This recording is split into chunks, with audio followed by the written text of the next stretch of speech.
पर वहां से जब आप फरार हुए, वो आपने पूरी घटना पहले एपिसोड में बता दी। अब मुझे हाँ ये जी, हाँ समझना है कि कैसे आप वांटेड होते हुए, एक एब्सकॉन्डिंग होते हुए 45 दिन की आपकी जो ये यात्रा रही, मुझे उसकी डिटेल में हमारे दर्शकों को लेके जाना है। तो नेपाल तो मेरे लिए स्विट्जरलैंड जैसा है। क्यों? 2 दिन का वीजा 15 लाख रुपए में भाई साहब।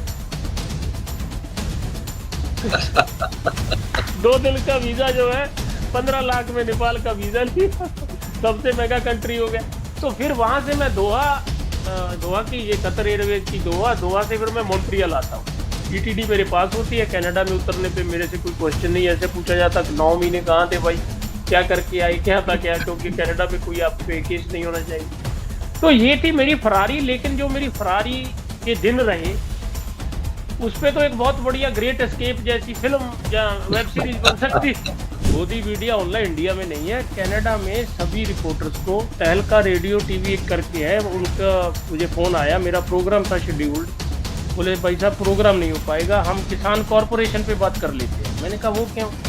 बोले जी हमारे बॉस को फोन आ गया है कि इस मैटर पे कोई बात नहीं करनी। तो पहले भी जो मैंने कई ऐसे लोग हैं जिनको मैं समझता था कि ये बहुत जुझारू हैं, ये लड़ेंगे इंडिया के खिलाफ, रोज प्रोग्राम करते हैं, उनको जब मैंने ये चीज़ें भेजी कि ये वीडियो मेरा है और ये प्रूफ है, भाई साहब किसी ने कांटेक्ट नहीं, सब चुप हो गए। तो मैं साहब अरेस्ट होता हूँ 17 जून 2021 मैं अरेस्ट होता हूँ। अरेस्ट कैसे होता हूँ? मेरी ब्रिटिश एयरवेज की फ़्लाइट सुबह 4 बजे वो लैंड की। वैंकूवर से मैं गया था, घर पे भी लड़ाई करके गया था कि मुझे 15 दिन के लिए जाना है और घर वाले रोक रहे हैं। अच्छा, वो मुझे तो वहाँ से मुझे एक सीख मिली मयूर भाई, जब मैं जेल जाता हूँ तो मुझे एहसास हो जाता है इंडियन लीगल सिस्टम का कितना स्लो है जी। और कितना नकारा है। लेकिन मैंने 2 महीने किसी से बात ही नहीं की अंदर। अदरवाइज अंदर फोन थे अवेलेबल, सेल फोन बाद में। दोस्तों नमस्कार, 4 PM गुजरात पर आप सभी का बहुत बहुत स्वागत है। मैं हूं आपका दोस्त मयूर जानी। दोस्तों इस वीडियो में वो जो दूसरा एपिसोड हमने प्रॉमिस किया था वो हम कर रहे हैं। कुल मिला के चौथा होगा जगमनदीप भाई के साथ बात करते करते, क्योंकि उस चीज में मुझे बड़ी एक रुचि उत्पन्न हुई, पैदा हुई कि एक आदमी जो कि पंजाब की जेल में गिरफ्तार होके जो है वो 9 महीना गुजारता है, वही आदमी जेल से भागता है। उस पर तो हमने बात कर दी थी पहले एपिसोड में। लेकिन भागने के बाद 45 दिन तक हिंदुस्तान में रहता है और 45 दिन तक वो ऐसे घूमता है जिसे कोई, ना तो कोई पुलिस पीछे है, ना कोई उसको ढूंढ रहा है। हालांकि वो फरार है, वो एब्सकॉन्डिंग है, ठीक है, वांटेड है एक तरह से कहो तो, ठीक है। और फिर भी वो घूमते रहते हैं। तो वो जो 45 दिन का जो वो जो जर्नी है, मुझे आज उसमें जो है डिटेलिंग में जाना है कि कहाँ, कैसे, क्यों, कब, ये सब जो सवाल है, ये कैसे हो सकता है, ये सब पूछना है उनको। तो ये आज ये एपिसोड में इस पर ही बात होगी, इस पर फोकस होकर बात होगी आज, ठीक है। उनके साथ मेरी बात हुई है और उनके पास और भी कुछ अलग अलग से जो मतलब इंटरेस्टिंग, रोचक जानकारी है। प्रथम दृष्टि से अगर आप बहुत सारे लोगों ने मुझे कहा था कि भाई ये तो तो मैं पहले भी कह चुका हूं कि भाई भरोसा मत कीजिएगा, ये सब वो अपनी जगह पे वो सब ठीक है। हम, मैं पत्रकार हूं, मेरा काम है कि सच को खोद खोद के बाहर निकालना, जितनी कोशिश की जाए, जहां भी कोशिश की जाए, अगर बात कोई सच आती है तो वो। और जगवंती भाई जब मैंने कहा तो उन्होंने कहा कि भाई मैं जो कह रहा हूं उसकी जिम्मेदारी मेरी खुद की है, ठीक है। और मैं, ये हमारा चैनल जो है कोई किसी को प्रमोट करने के लिए नहीं बैठा है, लेकिन बात अगर कहीं ऐसी हो कि जो देश की जनता को जानने लायक हो, जानना जरूरी हो, वो बात तो फिर करनी पड़ती है। तो आज वो 45 दिन का जो उनका जर्नी रहा है, उस पर हम बात करने वाले हैं। मैं जो है जगमनदीप भाई को भी जोड़ रहा हूं हमारे साथ। फिर से एक बार स्वागत है आपका जगमन भाई। हाँ जी, हाँ जी, बहुत बहुत धन्यवाद मयूर जी, बहुत बहुत धन्यवाद। ये बताइए महाराज कि अब जो है मुझे वहां से डॉट शुरू करना है और वहां डॉट खत्म करना है। कहाँ कि आप पंजाब की फरीदकोट जेल ना आपकी, वहां जिसमें थे, हाँ, फिरोजपुर, फिर फरीदकोट, फिर फरार। फिर फरार। ठीक है। हाँ जी। तो फरीद वहां से जब आप फरार हुए, वो आपने पूरी घटना पहले एपिसोड में बता दी है। अब मुझे हाँ ये जी, हाँ जी। समझना है कि कैसे आप वांटेड होते हुए, एक एब्सकॉन्डिंग होते हुए 45 दिन की आपकी जो ये यात्रा रही, मुझे उसकी डिटेल में हमारे दर्शकों को लेके जाना है। आप उस पर जो है बस बताना शुरू करें। आप निकल चुके। मैं आपको एक चीज ऐड कर दूं इसमें, मयूर भाई। दर्शक भी देख रहे होंगे मजा ले ले करके। देखिए, मैं इस चीज से भी चाहे वो मजाक ही है कि भाई आपको ना ईडी वीडी ये घेरने लगे कि जगमनदीप की इंटरव्यू कर रहे हो, इसके मैं रीजन बताता हूँ। मेरे पास पर देखिए गुरु, मेरे पास कुछ है नहीं, मेरे मेरे पर हाँ, ऋण है, डेट है। हाँ, हाँ जी, हाँ जी, हाँ जी। ना मेरा खुद का घर है, ना मेरे पास घर कोई चलाचल कनाडा संपत्ति है। में मेरे ऊपर तो ऋण पड़ा हुआ, मेरे पास आके क्या करेंगे ये लोग। कनाडा कनाडा में सभी रिपोर्टर्स को देखो, गोदी मीडिया ऑनलाइन इंडिया में नहीं है, कनाडा में सभी रिपोर्टर्स को तहलका रेडियो टीवी एक करके है उनका। मुझे फोन आया, मेरा प्रोग्राम था शेड्यूल्ड। बोले भाई साहब प्रोग्राम नहीं हो पाएगा, हम किसान कॉरपोरेशन पे बात कर लेते हैं। मैंने कहा वो क्यों? बोले जी हमारे बॉस को फोन आ गया है कि इस मैटर पे कोई बात नहीं करनी है। तो पहले भी जो मैंने कई ऐसे लोग हैं जिनको मैं समझता था कि ये बहुत जुझारू हैं, ये लड़ेंगे इंडिया के खिलाफ, रोज प्रोग्राम करते हैं, उनको जब मैंने ये चीजें भेजी कि ये वीडियो मेरा है और ये प्रूफ है, भाई साहब किसी ने कांटेक्ट नहीं किया। सब चुप हो गए। अब भी सब ऐसे सो गए जैसे अच्छा बच्चा सो जाता है। चलिए कोई बात नहीं। तो मैं साहब अरेस्ट होता हूँ 17 जून 2021 मैं अरेस्ट होता। अरेस्ट कैसे होता हूँ? मेरी ब्रिटिश एयरवेज की फ्लाइट सुबह 4 बजे वो लैंड की। वैंकूवर से मैं गया था, घर पे भी लड़ाई करके गया था कि मुझे 15 दिन के लिए जाना है और घर वाले रोक रहे थे। अच्छा। अच्छा, वहां से मुझे एक सीख मिली कि चलो वो तो भगवान करता है जो होता है, लेकिन अ, अगर मैं ना जाता तो, है ना, तो मुझे वो तकलीफ भी नहीं काटनी पड़ती। चलो इनसे तो लड़ाई चल रही थी थोड़ी बहुत, जो नोकझोंक थी वो तो अलग, लेकिन वो काटी। उसके बाद मुझे याद आती थी ये चीज कि मुझे घर वाले रोक रहे थे और मैं खुद मौत के मुंह में जैसे जाकर के घुसा हूं। चलिए घुस गया। मयूर भाई, जब मैं जेल जाता हूं तो मुझे एहसास हो जाता है इंडियन लीगल सिस्टम का कितना स्लो है जी। और कितना नकारा है, कि भाई यहां से मैं 15 साल 12 साल नहीं निकल पाऊंगा और 5 साल तो मेरी बेल नहीं हो पाएगी। उसका रीजन था, उन्होंने 420 के साथ 120 जोड़ दी थी कॉन्स्पिरेसी की। हाँ। तो क्या होता था, 9 महीने तक पेशी होती थी एवरी मंथ एक बार, या हम्म। तो वीसी पे अपना वीडियो पे, जहाँ फिर जाना होता था। और बस आगे की डेट, वो तारीख पे तारीख, डायलॉग सली देओल वाला। जी। मैं आपको ये बताता हूँ जज कैसे रिश्वत लेते हैं। पंजाब के जो सेशन जज हैं, एक जज की ड्यूटी होती है जेल चेक करने की। वो जेल अच्छा। आता है, उनको पैसा थमा दिया जाता है, वो जेल आता है, उसको अच्छा अच्छा खाना दिखा दिया जाता है, कैदियों को ये देते वो देते, सभी को बंद करके रखा होता है। 15-20 अपने चमचे आगे रखे होते हैं, वो जो कुछ नहीं बोलेंगे, उनको रोज बीड़ी मिलेगी। तो वो जज आता है, आराम से सब चेकिंग होके चला जाता है। इस पे मैं ऐसा मुद्दा उठाऊंगा अपने वीडियोस में कि मैं इनको सभी को सालों को नंगा करूंगा, ये जजों को। और मैं सीजीआई को इसका दूंगा, कंप्लेंट भी दूंगा कि ये जेल चेक करने जाते हैं, उसकी वीडियो रिकॉर्डिंग होनी चाहिए, और वीडियो रिकॉर्डिंग होके वो ऊपर जानी चाहिए हाई कोर्ट के जज को, है ना। ओके। नंबर एक।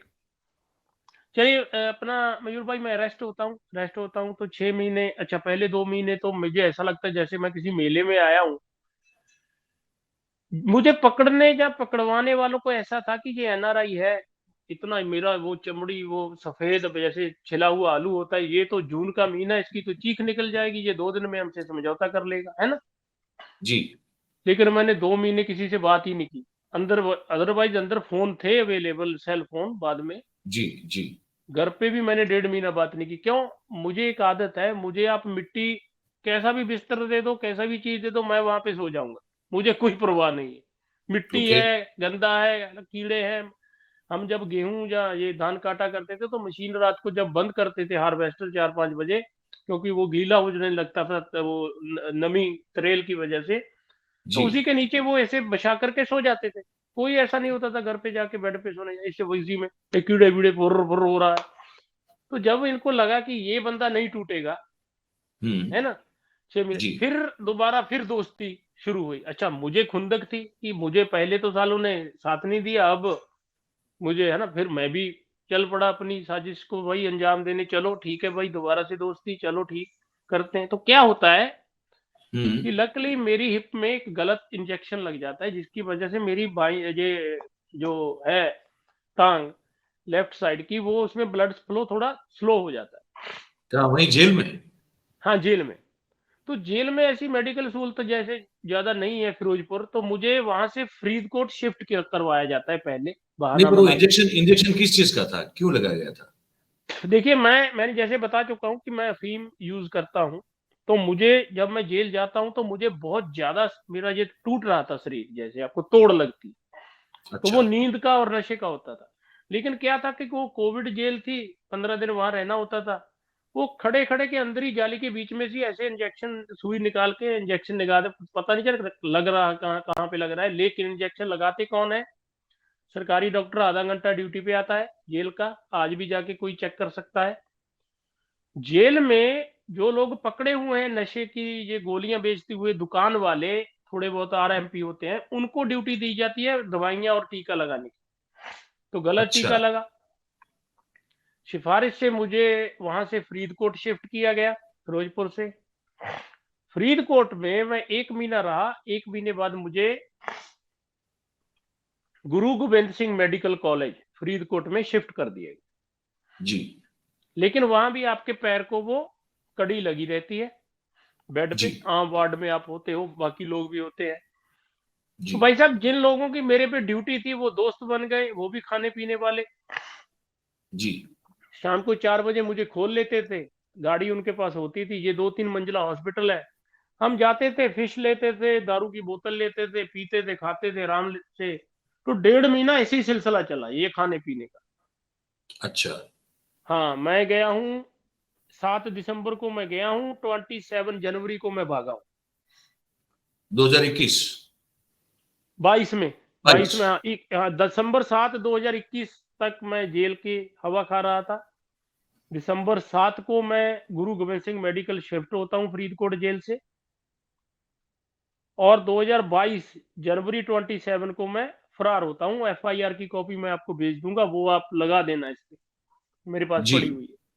जी। 0033 एफआईआर है फरीदकोट थाने की। जी। जी।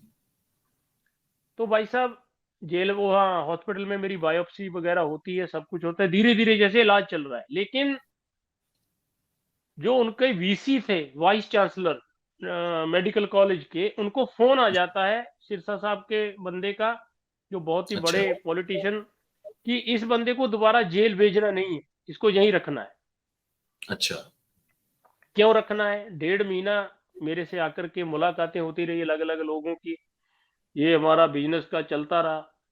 तो जब ऐसे हो तो गया कि भाई मेरे पहुंचे बिना रॉयल बैंक से ये पैसा रिलीज नहीं होगा, जी। तब मुझे वहां से जो है एस्केप करवाया जाता है। लेकिन जैसे मैं एस्केप होता हूँ वहां से, क्यों एस्केप नहीं, होता तो कैसे हूँ पहले भी। आपको ये सूचना मिली थी कि आपको इसी दिन आपको निकलना है नहीं नहीं, वो कि? पहले मेरे पास, हाँ, पहले मेरे पास 10,000 रुपया पहुंच गया था। जी। मेरा खाने वाला पदार्थ मेरे पास पहुंच गया था कि भाई, अच्छा, ठीक है। प्लान ये था कि मुझे दुबई शायद निकलना होगा, या दुबई या श्रीलंका। हम्म। तो वो मेरे पास फोन होता था सर, वीडियो कॉल पे बात होती थी, फोन चलता था सर। ठीक है। रेडमी का फोन था, एक एप्पल का फोन मेरे पास था, उससे सिम निकाला हुआ था, मैं वाईफाई उसका यूज करता था। हम्म। तो मुझे पता था कि मुझे फोन नहीं रखना है, सिम निकाल के फेंक देना है, ऐसे ऐसे हम्म। भागना है। और हम्म। एम्बुलेंस में भागना है, कोई रेलगाड़ी या ये नहीं, क्योंकि एम्बुलेंस को कोई रोकेगा नहीं ना नाके पे। तो उसको मैंने बोल जी। दिया था पहले कि भाई हुटर छोड़ देना। बहुत हम्म। फॉग थी, बहुत धुंध थी, ये कोहरा बहुत था। हम्म। जी। तो मैं भागता हूँ जब आप एम्बुलेंस भागते वाले को। हैं जब हाँ आप जी, भागते हैं हाँ तब जी। आप किसी को इत्तला करते हैं कि अब मैं भाग निकल चुका हूं? अरे नहीं, वहां पे मैं नहीं करता, क्योंकि वहां पे फोन चलाना डेंजरस था। वहां से एक बार निकल के मैं अपने गांव पहुंचता हूँ, एम्बुलेंस वाले को मैं बोलता मेरे गांव चल। गांव में मेरा एक दोस्त परिवार, उससे मैं और 10,000 लेता हूँ, उनको बोलता हूँ मैं पीजीआई जा रहा हूँ, जेल से ही आया हूँ, मेडिकली छुट्टी मिली है, क्योंकि वो डर ना जाए, है ना। जी। तो वहां से लेता हूँ, पटियाला जाकर के मैं कपड़े लेता हूँ, क्योंकि जो मेरे हॉस्पिटल में सब कपड़े अच्छे अच्छे कनाडा वाले रखे हुए थे, उसको मैं वैसे ही छोड़ देता हूँ कि गार्ड जब 9 बजे आएगा मुझे चाय लेकर के, क्योंकि 7:30 मैं 7 बजे भागता हूँ सुबह, तो 9 साढ़े 9 वो आएगा चाय लेके, तो वो समझेगा कि कपड़े पड़े हैं, वो वॉशरूम गए होंगे नहाने बहाने, है ना। तो गार्ड आता है, मुझे बाद में पता चलता है, वो 1 घंटा वेट करता है, 1 घंटा वेट करने के बाद जब मैं नहीं आता, फिर चालू होती है मुझे ढूंढने की कवायद पंजाब पुलिस के जरिए। ठीक है। जब तक पंजाब पुलिस मेरे घर पे पहुंचती है फग्गूवाला, तब तक मैं दिल्ली क्रॉस करके ये जयपुर जोधपुर निकल चुका था बॉम्बे के लिए। ओके। सुनिए, हम्म। मैं कपड़े लेता हूँ पटियाला से, शूज वूज लेता हूँ, वो एम्बुलेंस वाले को भी दिलाता हूँ, लड़का ठीक ठाक घर से था, उसको थोड़ा और पैसा भी देता हूँ। मैं उसको बोलता हूँ कि मुझे चंडीगढ़ जाना है, बोले मैं तो नहीं, दिल्ली जाना है, बोले मैं नहीं जा पाऊंगा। तो मैं वहां पे वहीं पे टैक्सी छोड़ के, उसकी एम्बुलेंस टैक्सी लेता हूँ, वहां से टैक्सी लेके बनूड़ होता हुआ मैं दिल्ली पहुंचता हूँ। बनूड़, चंडीगढ़ के पास बनूड़, जो मैंने उसको बोला था कि टोल प्लाजे से मत जाना, क्योंकि टोल प्लाजा पे वो कैमरा लगा रहता है। पर वो जो हथकड़ी आप जो लगी होती थी वो कैसे खोली आपने?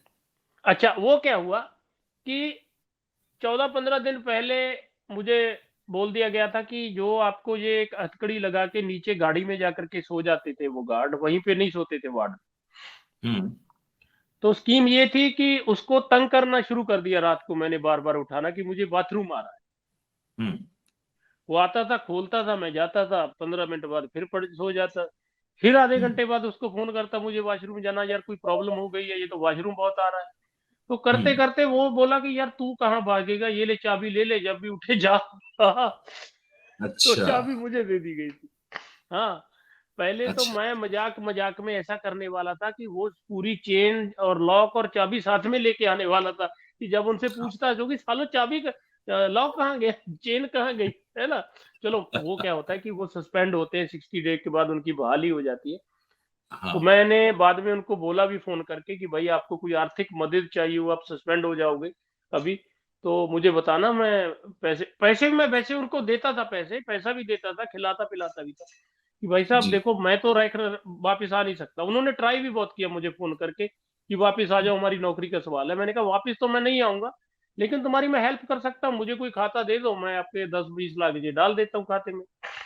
अच्छा। लेकिन उन्होंने दिया नहीं, आया नहीं कोई। अच्छा। चलिए, वहां से मैं मंत्री जी के घर आता हूँ, मैं इनको बोलता हूँ देखो, दिल्ली एम्बेसी चंडीगढ़ एम्बेसी तो मुझे वो ट्रैप लगा के पकड़ेंगे, मैं जाता हूँ बेंगलोर। और हम्म। जाता भी हूँ सरकारी बस में मैं जयपुर तक, जयपुर से फिर स्लीपर बस बॉम्बे, बॉम्बे मेरे दोस्त हैं, वहां से बस से ये बेंगलोर। बेंगलोर एम्बेसी जब मैं जाता हूँ अपने पासपोर्ट के लिए, वो बोलते हैं बेल ऑर्डर लेके आओ। अब भाई साहब बेल ऑर्डर तो नहीं है। अच्छा, मैं गूगल कर चुका था ये ईटीडी के लिए, उसको बोलते हम्म। हैं इमरजेंसी ट्रेवल डॉक्यूमेंट, शायद मैंने आपको भेजा भी है। वो एक जी। 4-5 दिन का पासपोर्ट ही होता है। हम्म। तो बेंगलोर वाले बोलते हैं कि बेल ऑर्डर लाओ। मैंने बेल ऑर्डर, वो बोले कंट्री आउट करो फिर, दुबई, श्रीलंका, बांग्लादेश, नेपाल। हम्म। दुबई की ट्राई करते हैं सर, दुबई नहीं बन पाता। विशाखापट्टनम में जाता हूँ, इनका कोई नेवी का दोस्त था, तो वो भी बोलता है कि नहीं सर, ये तो रिस्क हो जाएगा, मेरी जॉब चली जाएगी। वो मैं विशाखापट्टनम में सारे ये जहाज वहाज देख के आता हूँ, वहां पे एक सबमरीन खड़ी हुई है, उसके भी अंदर टिकट लगा के ये वो विशाखापट्टनम में रहता हूँ। कलकत्ता जाता हूँ, नहीं नहीं, बांग्लादेश ये नहीं ये बन कहाँ पाता। रहते हैं आप? विशाखापट्टनम में कहाँ रहते हैं आप?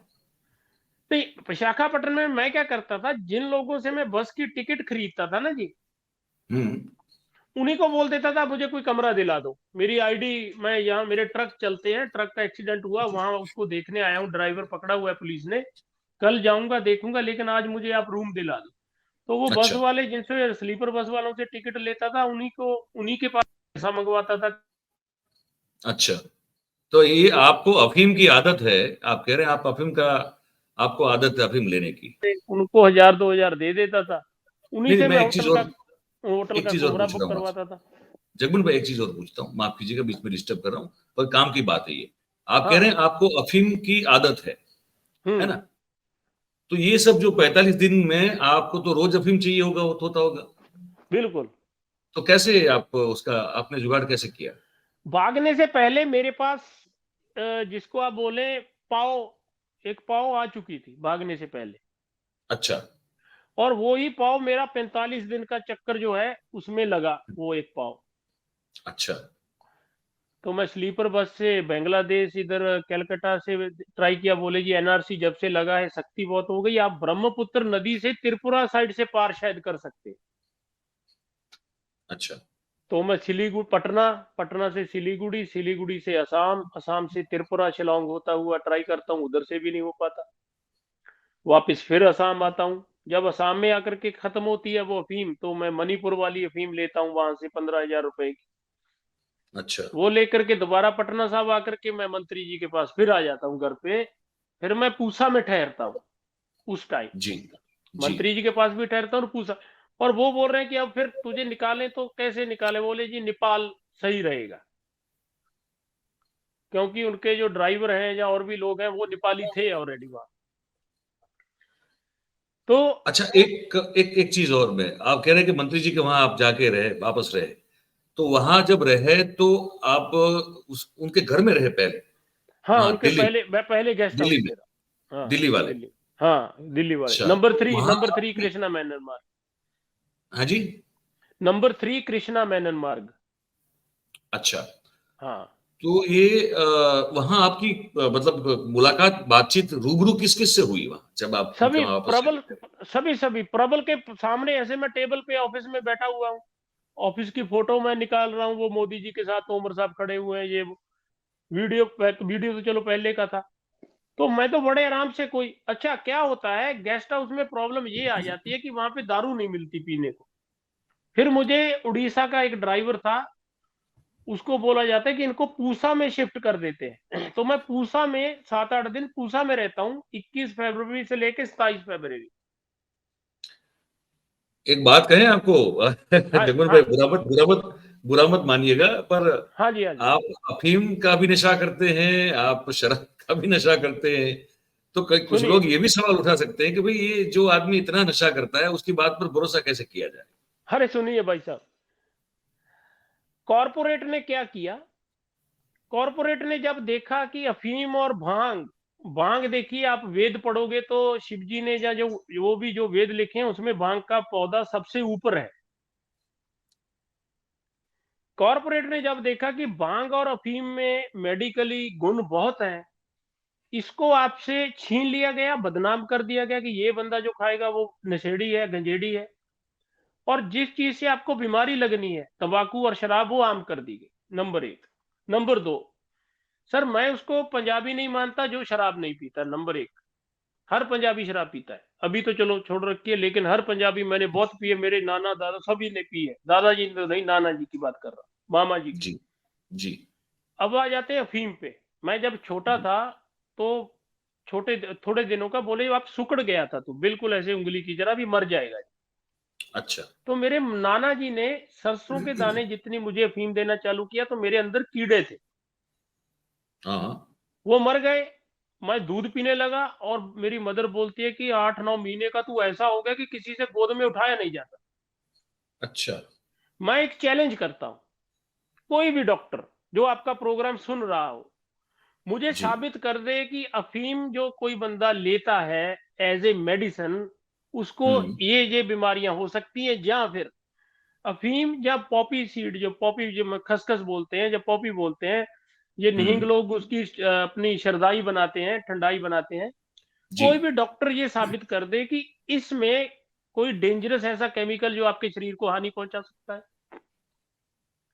जहां इसमें अच्छा। कितने मिनरल, अच्छा देखिए, शिलाजीत है हमारे पास, है ना, जी, वरदान है शिलाजीत एक, लेकिन लोग जी। क्यों नहीं लेते, उसका नाम भी नहीं लेते, क्यों, सेक्स के साथ जोड़ दी गई उसको।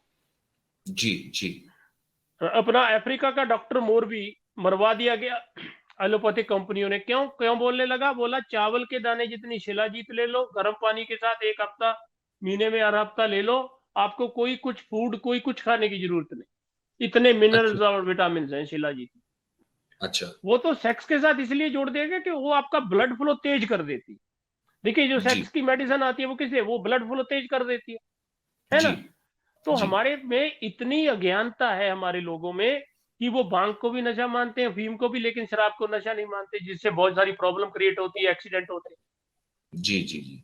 मुझे एक अच्छा। भी भांग पीने वाले ने एक्सीडेंट, कोई घरवाली से झगड़ा, अफीम खाने वाले ने किसी ने घरवाली से झगड़ा, मारपीट कोई की हो, दारू पे आती है सब झगड़ों की नौबत, और अफीम और भांग मुझे कोई बता दे। अच्छा चलिए, हम तो छोड़ देते हैं, अभी भांग की लॉबी क्यों हो रही है इंडिया में भाई? सारी दुनिया में भांग की लॉबी हो रही है, पहले जिसको भांगी गंजेड़ी नशेड़ी बोला जाता था, अब क्यों हो रही है? क्योंकि अफीम जो है वो फौजों के लिए चाहिए, भांग जो है सिविलियन के चलिए, मैं पूसा में रहा जी, 7 दिन। आगे बढ़ते हैं। 7 दिन बाद मुझे भेजा गया पटना दोबारा कि ये बंदा है, आपको बॉर्डर क्रॉस करवा देगा इलीगली। मैं वहां पे पहुंचता हूँ, यादव जी मिलते हैं, तो एक और थे मेरे दोस्त बन गए, तूफान डीलक्स वाले तो वो मुझे मोटरसाइकिल से नदी में से, बनियानी एक कस्बा है नेपाल का, पार करवा देते हैं नदी में। नदी खाली वैसे सूखी होती है, और मैं डर अच्छा रहा था कि कोई बीएसएफ होगी, बॉर्डर होगा, है ना, कुछ भी नहीं था। अच्छा। भाई साहब पार हो गए। अब पार तो हो गए, एक पंगा और खड़ा हो गया कि अभी पासपोर्ट भी नहीं है और नेपाल का वीजा भी नहीं है। जी तो होटल में रहता हूं मैं, होटल में रहता हूं, तो जाते हैं हम लोग एम्बेसी। एम्बेसी वाले बोले हम तो ईटीडी दे देंगे, हम नेपाल में कनेडियन एम्बेसी की एक शाखा है, वो दिल्ली जी से और कनाडा से जुड़ी हुई है। वो जी बोले ईटीडी तो हम 4 दिन की दे देंगे, लेकिन कंट्री आप कैसे आउट करोगे, एग्जिट कैसे लोगे, क्योंकि आपके पास वीजा नहीं है। जी। तो नेपाली जो गृह मंत्रालय पासपोर्ट वीजा देने वाला, उससे संपर्क जब किया, उन्होंने बोला जी 7 लाख रुपया लगेगा। अच्छा तो मैंने हाँ बोल दिया कि दे देंगे भाई, कोई बात नहीं। जब उन्होंने गृह मंत्रालय इंडिया से मेरी रिपोर्ट मंगाई, उनको पता चल गया मेरे ऊपर 2 केस है, जी। तो वो 7 लाख वाली लिमिट 15 लाख पे आ गई। मतलब लीगली या फिर ऊपर का इलीगली, ऊपर ऊपर? इलीगली, इलीगली अच्छा अच्छा। 7 लाख मांग रहे थे, इलीगली तो 15 लाख मांगने लगे, और दिल्ली से स्पोर्ट चालू हो गया कि इस केस तो है, लेकिन इसको वीजा 2 दिन का दे दिया जाए, इसको डिपोर्ट कर दिया जाए। अच्छा। तो 15 लाख उन्होंने ले लिया। लेकिन आप सुनिए, मैं कभी कभी ना, देखिए मैं निराश नहीं होता हूँ, उदास नहीं होता हूँ, मेरी एनर्जी ऐसे ही रहती है। जी। मैं कहानी सुनाता हूँ अपने परिवार की। जब मैं जेल जाता हूँ फिरोजपुर, हम्म। तो बाहर की चीज का जो अंदर रेट है वो 10 गुना ज्यादा है। जी तो जाते ही हमारा एक नीला कार्ड बनता है फोटो वाला, हॉस्पिटल से दवाई लेने के लिए। मैंने अपनी वाइफ को, मम्मी मदर को बोला, देखिए मेरा पासपोर्ट बन गया है, ये दुनिया की सबसे महंगी कंट्री में मैं हूं, आप नहीं आ सकते यहाँ ऐसे। हाँ, हम रनवे बनवाएंगे, इनको बोलेंगे भाई रनवे बनवाओ, सबको आइलेट्स का टेस्ट देना होगा, अंदर आने के लिए इतने लाख रुपए लगेंगे, पासपोर्ट देखिए मेरा तो बन गया। बोले सबसे महंगी कंट्री कैसे? मैंने कहा बाहर की चीज अगर 5 रुपए की है, अंदर 5,000 की है, तो महंगी कंट्री अपने आप हो गई, है ना। जी जी जी और जी जी। दूसरा, भाई साहब अपराधियों के लिए वो एक होटल है। मेरे तो एक पंजाब के पत्रकार से बात हो रही थी, मैंने उसको बोला यार, लोग मॉरिशस जाते हैं, बैंकॉक जाते हैं, ये वो जाते हैं ना, वो पंजाब की जेल में आ जाया करने 15-20 दिन, साला मजा ही बड़ा, नजारा ही बहुत है, सब कुछ मिलता है, मौज है, सेल फोन हाथ में है जी। तो सारा जी देखिए, ये सेफ हाउस बने हुए हैं एक तरह के, वो ऐसा कोई सुधार घर नहीं है। बात ऐसी है कि जो ग्राम 2 ग्राम नशा करता है वो जेल में है, और जो 1 टन 2 टन बेचता है वो मंत्री के साथ बैठा हुआ है। सिस्टम हमारा ये है जी। अच्छा, अब भाई मैं तो ये भी कहता हूं कि नेपाल जो है, उसका वीजा सबसे महंगा है, सारे कंट्रियों से महंगा वीजा है नेपाल का। तो नेपाल तो मेरे लिए स्विट्जरलैंड जैसा है। क्यों? 2 दिन का वीजा 15 लाख रुपए में भाई साहब। 2 दिन का वीजा जो है 15 लाख में नेपाल का वीजा लिया, सबसे महंगा कंट्री हो गया। तो फिर वहां से मैं दोहा, दोहा की, ये कतर एयरवेज की दोहा, दोहा से फिर मैं मॉन्ट्रियल आता हूँ। ईटीडी मेरे पास होती है, कनाडा में उतरने पे मेरे से कोई क्वेश्चन नहीं ऐसे पूछा जाता कि 9 महीने कहाँ थे भाई, क्या करके आए, क्या था क्या, क्योंकि कनाडा पे कोई आप पे केस नहीं होना चाहिए। तो ये थी मेरी फरारी। लेकिन जो मेरी फरारी के दिन रहे, उस पे तो एक बहुत बढ़िया ग्रेट एस्केप जैसी फिल्म या वेब सीरीज बन सकती है ना। पर एक बात तो आप मैं लिख मानेंगे रहा कि हूँ, भाई मैं लिख रहा हूँ एक, उसको। अच्छा लिख रहे हैं, चलिए अच्छी हाँ बात है, लिखिए हाँ लिखिए जरूर लिखें। हाँ। अ, मैं ये पूछना चाहता था कि ये जो आपका ग्रेट एस्केप रहा, पर एक बात तो आप मानेंगे कि आपके जो खैर-ख्वाह, जिसको आप मंत्री जी भी कह रहे हैं, सिरसा जी भी कह रहे हैं, है ना? बहुत बहुत। उनके उनकी अगर हेल्प नहीं मिलती, नो नो नो, आप कह रहे हैं, उसी से मैं कह रहा हूँ, ठीक है। वो तो तो भगवान है मेरे लिए। छत्र छाया थी उनकी तो मेरे ऊपर। छत्र अच्छा, बोलते हैं बातचीत ना, भी छत्र थी? छाया। मतलब कहीं आप जब ये जा रहे थे तो बातचीत तो होती रहती होगी ना कि भाई कहाँ पहुँचे, क्या हाल-चाल, कैसे हो? भाई साहब मैं टेक्स्ट करता रहा हूँ प्रॉपर, प्रबल को भी और भाभी जी हर्षिनी को भी। मैं यहाँ हूँ, ये हूँ, आपका सूटकेस रिलीज कर दिया, दे दिया है, मैं जा रहा हूँ आज। घर पहुंचने के बाद भी होती रही कि मैं अब ये कहानी लिखूंगा अपनी, मैं इस पे वेब सीरीज बनाऊंगा, वो भी बातें होती रही। ऐसे नहीं, बातचीत नहीं टूटी। होता क्या है कि मैंने ये वीडियो लीक नहीं किए, मैं दोबारा बोल रहा हूँ, मेरी कोई ऐसी प्लानिंग नहीं थी 2024 की थी। वो तो जिसने भी मेरा फोन, वो एक पुलिस के पास चला जाता है एक फोन मेरा जो मैं कनाडा से लेके आता हूँ।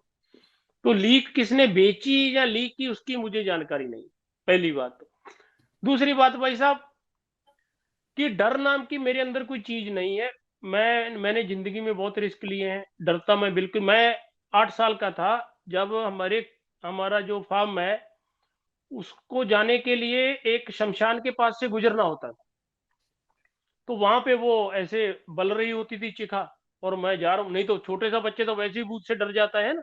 थोड़ी सी सरसराहट हुई तो मेरे घर में ऐसा नहीं था कि बच्चों को जैसे डराते ना माँ बाप, ये जहाज आ जाएगा, ये बिल्ला। सबसे ज्यादा बच्चे के मन में डर वहीं से बैठना चालू है। फिर आ जाता है रिश्तों का डर। पहले आता है माँ बाप का डर कि भाई मुझे कुछ हो गया माँ बाप को क्या होगा। फिर आ जाता है मैं मर गया तो मेरे बच्चों का क्या होगा, मेरी वाइफ का क्या होगा, वो डर डर। फिर आ जाता है सरकार का डर कि कुछ बोल दिया तो जेल हो जाएगी। मैं आपको एक बात बताता हूँ मजे की, मुझे एक लड़के का फोन आया टोरंटो से। मेरी वाइफ ड्राइव कर रही थी और मैं फोन पे था अभी 2-3 दिन पहले। बोला भाई साहब आप जो बोलते हो, मैं पूरा मोटिवेटेड, मुझे एनर्जी मेरी डबल हो गई। मैंने कहा क्या बात है। बोला यार मेरी वाइफ मुझे डराती रहती है कि 911 कॉल कर दो, कोई झगड़ा वगड़ा होता है ना, जब यहाँ पर लेडीज के जो अधिकार है बहुत ज्यादा है। मैंने कहा यार पहली बात तो मैं तुझे इंसान ही नहीं मानता जो तू वाइफ के 911 से डर जाता है। बोला फिर मैं, बोला ये नहीं डरूंगा तो, मैंने कहा तो, बोला पुलिस ले जाएगी। मैंने कहा ठीक ले जाएगी। पुलिस आपको ले जाएगी, आपको अच्छा बिस्तर देगी, रजाई देगी, कुकीज देगी, कॉफी पिलाएगी, चॉकलेट खिलाएगी, सुबह 4 बजे छोड़ देगी। तो क्या डरना या डर डर। देखो हमारे जो स्वतंत्रता सेनानी थे वो फांसी से नहीं डरते थे, जेल भरों से नहीं डरते थे, है ना। जी। मैं आपको एक बात बता दूं, एक बार मुझे पुलिस वाले ने रोक लिया यहीं गाड़ी मेरी, तब मैं ड्राइव किया करता था, अभी ड्राइव नहीं करता हूं। तो मुझे बोला आपकी हेडलाइट नहीं जल रही है। मैंने कहा भाई अभी अंधेरा नहीं हुआ है, मैंने जलाई नहीं। यहाँ पर थोड़ी गाड़ी ऑटोमेटिक है, उसकी हेडलाइट अपने आप भी जलती है, कई ऐसी है कि जलानी पड़ती। वो बोला 6 बज गए हैं, बाय रूल 6 बजे आपकी हेडलाइट जल जानी चाहिए।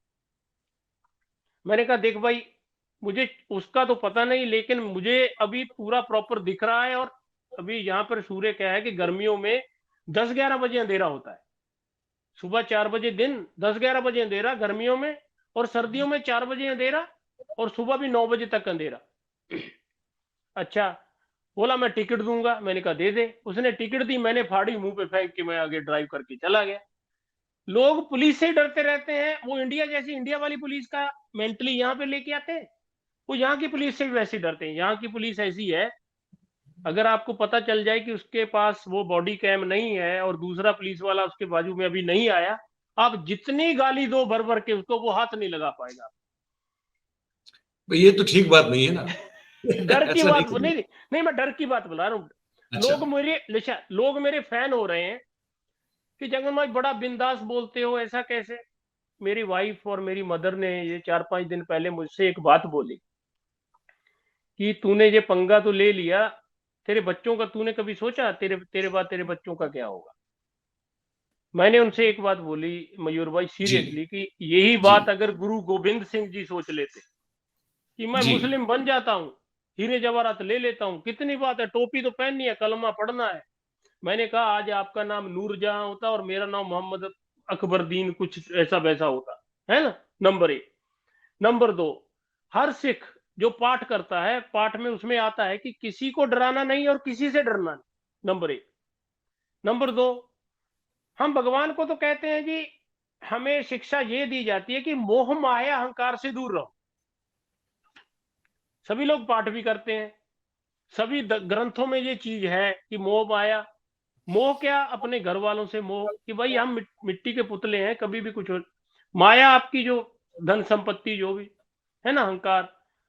और दूसरा है ना डर, कि भाई किसी को डराना नहीं नजायज और किसी से नजायज डरना नहीं। भाई साहब, मैं ऐसा इंसान हूं कि ना डर नाम की चिड़िया मैंने कभी देखी है, ना कभी शायद मरते दम तक देखूंगा। और मुझे ये ऐसा किसी का डर नहीं कि ये ऐसा करवा देंगे वैसा करवा देंगे। होगा तो लोग मुझे याद रखेंगे। अब मुझे पता है कि मुझे 10-20 हजार लोग तो जरूर याद रखेंगे, फैन बन जाएंगे मेरे। ये चीज है। एक उसी से जुड़ा, अब फिर वापस पहुंच गया, मॉन्ट्रियल पहुंच गए, आप फिर घर पहुंच गए, ठीक है। तो वो जो जो जहां से ये पूरा मसला पैदा हुआ था, 750 करोड़ रुपए जो फ्रीज थे, उसका क्या हुआ? फिर आप पहुंच गए वापस फिर? वो अभी वो अभी भी वैसा ही है जी। वो कोर्ट के जरिए अप्लाई हुआ है, उसको रिलीज करवाने के लिए भी पिटीशन मैंने कोर्ट में डाली है अभी। और वो पैसा जो रिलीज होगा, पहले इनके हाथ में नहीं आएगा। वो बाय लॉ मेरा अधिकार है, पहले वो मेरे पास आए, मेरे पास आएगा। मेरी मर्जी है, मैं किसी को दूं ना दूं, नंबर 1। ठीक है जी। उसमें टाइम जरूर लगेगा, ऐसा नहीं कि वो आज ही आ जाएगा। शायद उसमें 1.5 साल लग जाए, 2 साल लग जाए, निकलेगा वो जरूर। क्योंकि उन्होंने पहले ही बोल दिया कि 50% तो हम उस दिन दे देंगे जिस दिन केस रजिस्टर हो गया। वो बाय लॉ देना पड़ता है उनको। और 50% जो है उसको शायद 2 साल लग जाए, 1.5 भी तो लग जाए। 50% आ गया क्या उसमें से? नहीं, वो निकल जाएगा। नहीं, ये केस फाइल होगा अपना हाई कोर्ट बीसी में, तो 50% उसी दिन नेक्स्ट दिन रिलीज करना पड़ेगा उनको। तो आप फिर उनको, वो आपसे मांग नहीं रहे हैं कि भाई जल्दी करवाओ, हमने आपको भगा के वहां आपके घर पहुंचा दिया, अब तो हमारा पैसा अभी लाओ, ऐसा नहीं पूछ रहे क्या? अभी तो ये वीडियो लीक हो, अच्छा चलो, देने वाला मैं पहले भी नहीं था। मुझे अपने घर पहुंचना था पहले, तो नंबर 1 मैं नहीं देने वाला। नंबर 2, कि मुझे था 2024 में इनसे बदला दूंगा। वो पता नहीं भगवान ने कुछ कर दिया ऐसा कि नहीं भाई, 2024 तक तो तू मर जाएगा, कुछ हो जाएगा तुझे, आज ही कर ले काम, ये भी निपटा ले। तो वो मैं एक दुश्मनी इनसे पाल रहा हूं। मुझे किसी का फोन नहीं आया, क्योंकि आने के बाद मैंने साफ इनको बोल दिया था कि आज के बाद आपसे मेरा कोई लेन देन, क्लियर कट, कि अच्छा। देखूंगा। हाँ, इनको पता था मैं आगे करूंगा कुछ, लेकिन वो कुदरती हो गया। और अच्छा मयूर भाई देखो, कि मैं भगवान को नहीं मानता था कि कोई एंटिटी ऐसी होती है जो चलाती है, लेकिन जिस दिन ये वीडियो लीक होता है उसी वक्त 1 घंटे बाद वो मेरे यूट्यूब पे मुझे दिख जाता है कि ये वीडियो लीक हो गई। और ये कोई ऊपर से ही ऐसी चीज थी कि इसको अभी करवाना है, मुझे नहीं पता कि क्या करवाना है। लोग बोल रहे शिवराज चौहान ने करवा दिया, लो, वो अलग चीज है। लेकिन ये कोई ऐसा भगवान ने चाहा है, और इनको कोई मार पड़नी होगी, शायद वो इसलिए हुआ है। तो क्या कहते हैं कि भाई आतंक का भी एक अंत होता है ना, बैर होता है। आतंक और अंत का आपस में बैर रहता है, कि जब आतंकी कोई हो जाए तो उसका अंत नजदीक आ जाता है। तो ये चीज कोई हुई है। तो अभी आपने क्या, आपने कोई कोई कोई अपनी शायद बात हो रही थी ऐसे, तब नहीं, मुझे आपने नहीं कहा है, मुझे किसी और ने कहा है, आप ही की तरह जो कनाडा में रहते हैं सज्जन, हम्म। उनका मुझे फोन था। और हम्म। वो मुझे कह रहे थे कि ये भाई साहब बहुत ज्यादा बोल रहे हैं, और पता नहीं अब ये तो ये जानते भी हैं कि वो किसके खिलाफ वो जो है वो ये अब जंग छेड़ दी है। और बोले पता है मयूर भाई, आपको उनके घर के बाहर कोई निशान करके गया हो, ऐसा हुआ है कुछ? हाँ बिल्कुल बिल्कुल, मेरे ये क्या है, वो बताइए क्या है?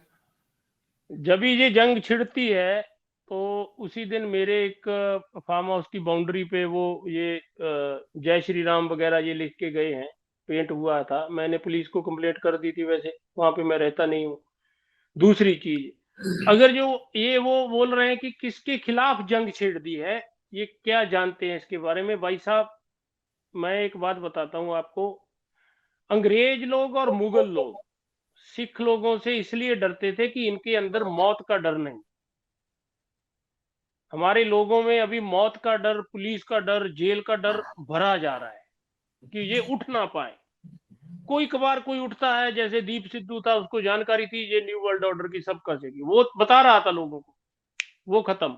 सिद्धू मूसेवाला था, SYL गाना लिख दिया था, SYL गाना लीक भी हो गया था कि SYL गाना आएगा, आप SYL को सुनना।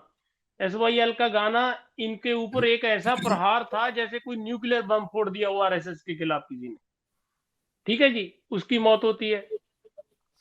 तो ऐसे कई लोग, मैं नहीं कहता, चले चाहे वो खालिस्तानी लहर से भी जुड़े हों, जैसे खंडा साहब थे, जिज्जर साहब थे, उनकी असैसिनेशन होती है, पाकिस्तान में पंजबड़ की होती है, ये एक लड़ी लड़ी ना ऐसे कलेक्ट होती है।